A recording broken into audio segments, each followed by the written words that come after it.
Proposals to run more nighttime flights to ease travel chaos at London's airports has left those who live on flight paths worried about what impact it will have on them. The Department for Transport is considering lifting limits on the number of flights which can go between 11:30 p.m. and 6:30 a.m. from Heathrow and Gatwick as holidaymakers head into the peak summer season. Our political correspondent Simon Harris reports. It's part of the soundtrack to London life. Throughout the day, a constant stream of jets pass overhead. At night, there are fewer planes, but that could be about to change.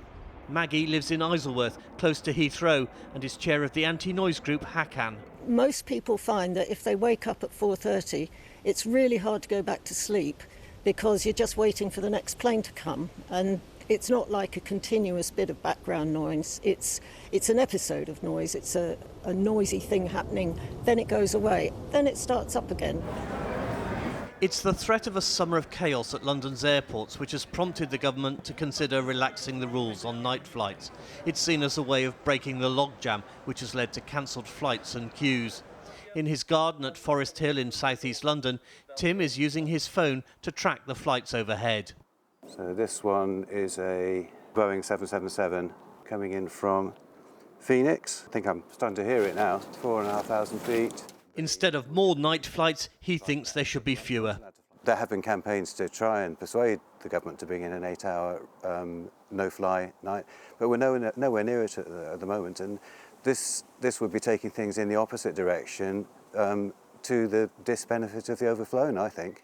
In a statement, the Department for Transport said, "We are focused on minimising disruption for passengers this summer and working with airports on when it could be appropriate to use their powers to allow additional night flights in certain circumstances."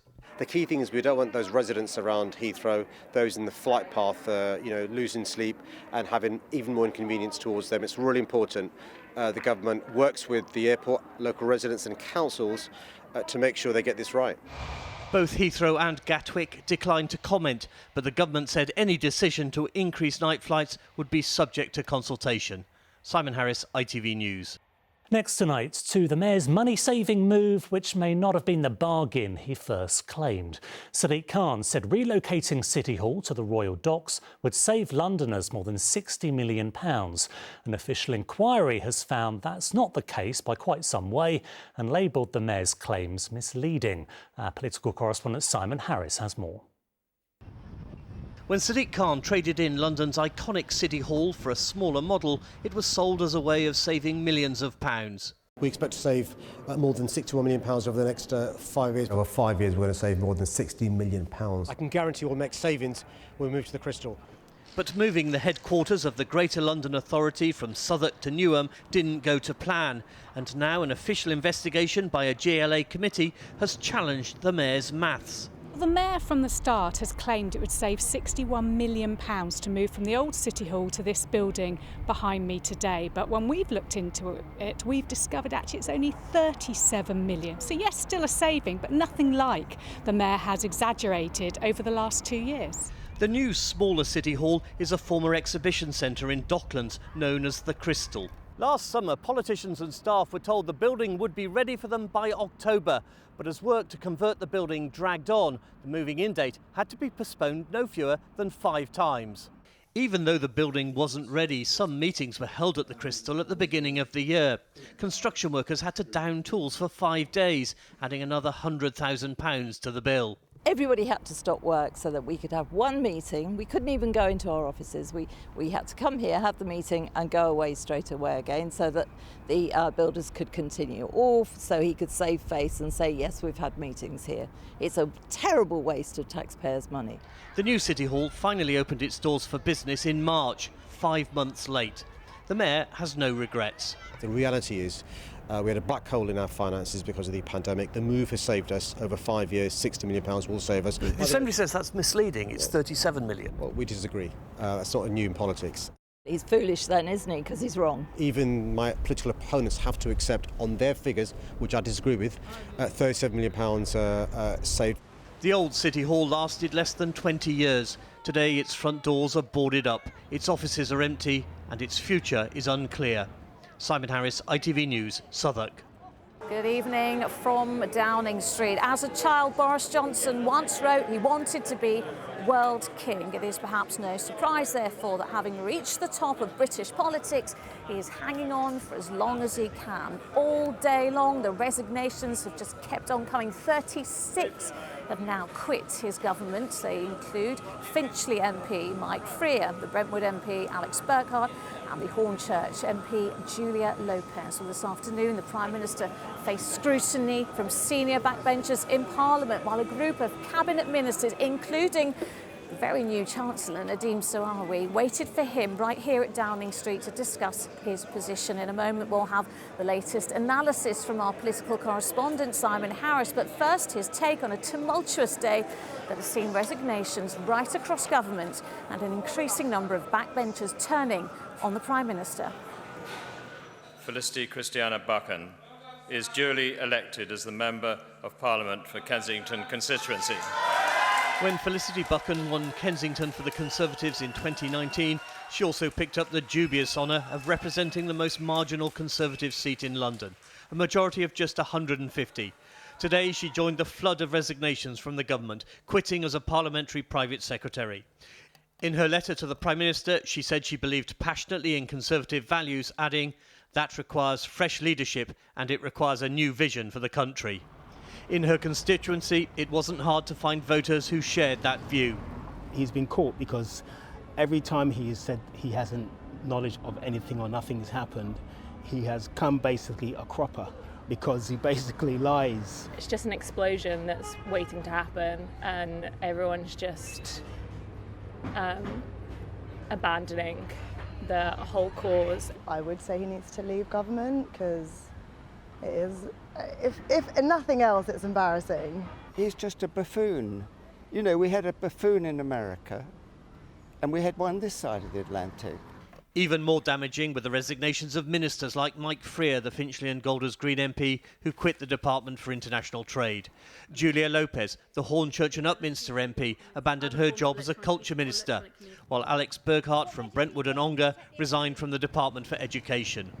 Backbench MPs also called on the PM to go. They included Ben Spencer, who represents Runnymede and Weybridge, Nicky Aiken from the cities of London and Westminster, and Harlow's Rob Halfon. I've never done this before against any sitting Prime Minister. I didn't vote against Theresa May in the no confidence vote in the previous Parliament. I find this very uncomfortable. I thought about it overnight. I woke up in the morning more angry than I have been over the past 2 days. I feel that there is a loss of trust in the government, and that is very damaging. In Parliament, Boris Johnson faced a bruising session of Prime Minister's questions. But his message was defiant, telling MPs it was his job in difficult circumstances to keep going. Keir Starmer. But the Labour leader was scathing about the resignations from government. Mr. Speaker, isn't this the first recorded case of the sinking ships fleeing the rat? He talks about integrity. He is himself facing a criminal investigation, Mr. Speaker, for which he asked me to resign. Keir Starmer. What a pathetic spectacle. The dying act of his political career is to parrot that nonsense. It's exactly when times are tough and when the country faces pressures on the economy, that is exactly the moment that you'd expect a government to continue with its work, not to walk away. As the Prime Minister left the Commons, opposition MPs shouted their goodbyes. Bye, Boris. Simon Harris, ITV News, Westminster. In the wings here, just in case there are any further developments, it's our political correspondent, Simon Harris. So, Simon, just tell us where we are now. What's happening right now? Well, as far as we know, the Prime Minister is going to meet, or is meeting, a delegation of Cabinet Ministers who have gathered in Downing Street to tell him in no uncertain terms the game is up. He has to resign.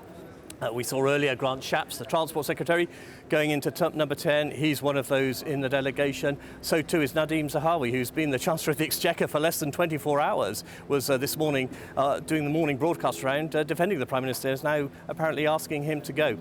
What, of course, we don't know is how Boris Johnson will respond. Will he resign tonight? Will he want to sleep on it? Or does he have some cunning plan up his sleeve to try to hang on? It does, though, at this point in time seem unlikely. A short time ago, ITV News spoke to one former strong supporter of Boris Johnson, the High Wycombe MP, Steve Baker. It's a very sad moment for me and for the Conservative Party, but most importantly for the country. This is another really risky and difficult moment. We've been boring the public to death with politics for 7 years. We need to just get stable, behave decently, govern well, deliver the manifesto we were elected on. Simon, as you say, we've got all those cabinet ministers there behind us. I'm not quite sure what's going on. We can guess, but what a day it's been, really. Yeah, and, you know, it's 15 years since Boris Johnson emerged as a significant figure in London politics. In 2007, he was a surprise entry in the contest to be the London Conservative mayoral candidate. In 2008, he went on to win, beating Ken Livingstone, taking control of City Hall. He also won it again in 2012 and then became the MP for Uxbridge and South Ruislip, where he finally achieved his goal of being Prime Minister. But tonight it does feel like this really is the end of an era. Okay, quite a ride, but not necessarily over yet. Simon, thank you. And of course, there will be lots more on this story on the evening news, which follows us at 6:30. But for now, for the rest of the news in London, here's Duncan. Good evening. Well, it's been quite the day here in Downing Street, where earlier, right behind me, Boris Johnson resigned as leader of the Conservative Party. Just a few hours ago, he did confirm that yes, he would be stepping down as Prime Minister, but not now, later on this year. He described the role as the best job in the world. And despite ducking previous attempts, even he couldn't weather the storm as his government began to implode with more than 50 resignations in the last 2 days. It was during his time as London's mayor that he really began to win public support, with many citing his character as his biggest asset. One could argue that it was that very same character that proved to be his downfall. In a moment, we'll be live from the Prime Minister's West London constituency. But first, let's talk to our political correspondent, Simon Harris, who, as you can see, is over at Westminster. Simon, it's been quite the day, hasn't it? Charlene, Boris Johnson didn't simply want to be Prime Minister, he wanted a place in the history books. But less than 3 years after arriving in Downing Street, it's all over. It was said he would have to be dragged kicking and screaming from number 10. In the event, it was more dignified than that, but clearly painful. Boris Johnson has swerved many bumps in the road, broken many conventions along the way, but today he came up against the one rule politicians fear: that all political lives end in failure. It is clearly now the will of the Parliamentary Conservative Party that there should be a new leader of that party and therefore a new Prime Minister. Watched by his wife Carrie, holding their daughter Romy, and by close colleagues, the Prime Minister said he tried to convince Tory MPs and ministers he had a job to do. I regret not to have been successful in those arguments, and of course it's painful not to be able to see through so many ideas and projects myself. But as we've seen at Westminster, the herd instinct is powerful, and when the herd moves, it moves. There was no acknowledgement of his own part in his downfall. From beyond the Downing Street gates, the boos of protesters could be heard. I know that there will be many people who are relieved, and perhaps quite a few who will also be disappointed. And I want you to know how sad I am to be giving up the best job in the world. But them's the breaks. Team Boris showed their appreciation. We saw Boris at his best today, didn't we, in some ways? Chipper, upbeat, a little bit sad, a little bit vulnerable. The sort of things, the reasons that people have liked him so much throughout his career and why so many people have voted for him and supported him. Outside Downing Street, the noisy demonstrations continued. 24 hours ago, the Prime Minister had vowed to go on. But by this morning, as TV news crews took up their positions in Westminster, Boris Johnson had run out of road. Throughout his political career, Boris Johnson loved nothing more than appearing before the cameras. Being the centre of attention was a driving force. But there was no comfort to be taken from the cameras today. Brand Boris is tarnished. One-time supporters came to bury him, not praise him. Sadly, we'd seen this extraordinary transformation where Boris, who was a hero in London when he was mayor, had sadly become absolutely toxic, even in suburban areas of London like mine. Chris PHILP was one of more than 50 ministers whose resignations forced the PM from office. I had to think long and hard before resigning, but ultimately I felt that the issues to do with trust and integrity and the functioning of our constitution were so important that they outweighed my departmental responsibilities, and that's why, very regretfully, I took the decision that I did very early this morning. Labour politicians, like Boris Johnson's successor at City Hall, had their own verdict. This is somebody who was supported, defended and enabled by Conservative MPs and Conservative ministers to be the Prime Minister when we all knew he was unfit to be Prime Minister. They've been propping up a dud for a long, long time, and they're all complicit in the lies, the way that the whole country's been sickened, people who made huge sacrifices. Thank you all very much. Thank you. Tonight, Boris Johnson is still Prime Minister, in office but no longer in power. Simon Harris, ITV News, Westminster. We can go back to Simon and Westminster now. And Simon, you've got Baroness Jenny Jones with you, haven't you? Because she worked very closely with him when he was Mayor of London. Yeah, Charlene, during his 8 years as Mayor, Boris Johnson had frequent clashes with his opponents on the London Assembly, and Jenny Jones, Baroness Jones now from the Green Party, was one of his regular sparring partners, and she's with me now. Jenny, are you pleased to see him go? I think that there's a lot more to play for yet, because clearly he hasn't gone yet, and so the Tory party's in a bit of a mess. Personally, I think that we need a general election. We can't actually go on like this with incredibly bad Tory policies that are all collapsing around us. How surprised are you at how his career unravelled? Absolutely not surprised at all, because, as you mentioned, on the London Assembly, we Assembly members had to hold him to account. We watched him really closely for 8 years, and all the traits that we've seen from him as Prime Minister or as an MP or Foreign Secretary, they were all completely evident then. And so the thought that Conservatives still elected him as leader of the party just is astonishing. But you understand he had charisma. He certainly displayed it as Mayor. There was something about him, wasn't there? He's funny and he's charming and he's good company, so I understand completely why they thought he was a vote winner. But of course he was utterly unreliable. He didn't read his briefs. He chose, I think, good people to do the job for him. He didn't do the job as Mayor, and I rather suspect he didn't do the job as Prime Minister. But you must accept that he had some successes as Mayor. He had some achievements. Well, I can't remember any. He didn't actually say... Oh, please, Ken had organised that beforehand. He did actually... But London needed a showman to deliver the Olympics during the Games, and he certainly did that. Well, I guess, but Ken would have done it in his place if Boris hadn't stepped in. But he did, I think, he did put forward the plans for the ultra-low emission zone, but he actually let the next Mayor put it in, because he might not have perhaps wanted to push it quite as hard as the next Mayor. So you give him some credit for that? Well, not much, yes. Is there anything about him you liked? I did actually get on very well with him, which surprised me, and I think it surprised him. We shared a love of cycling and things like that.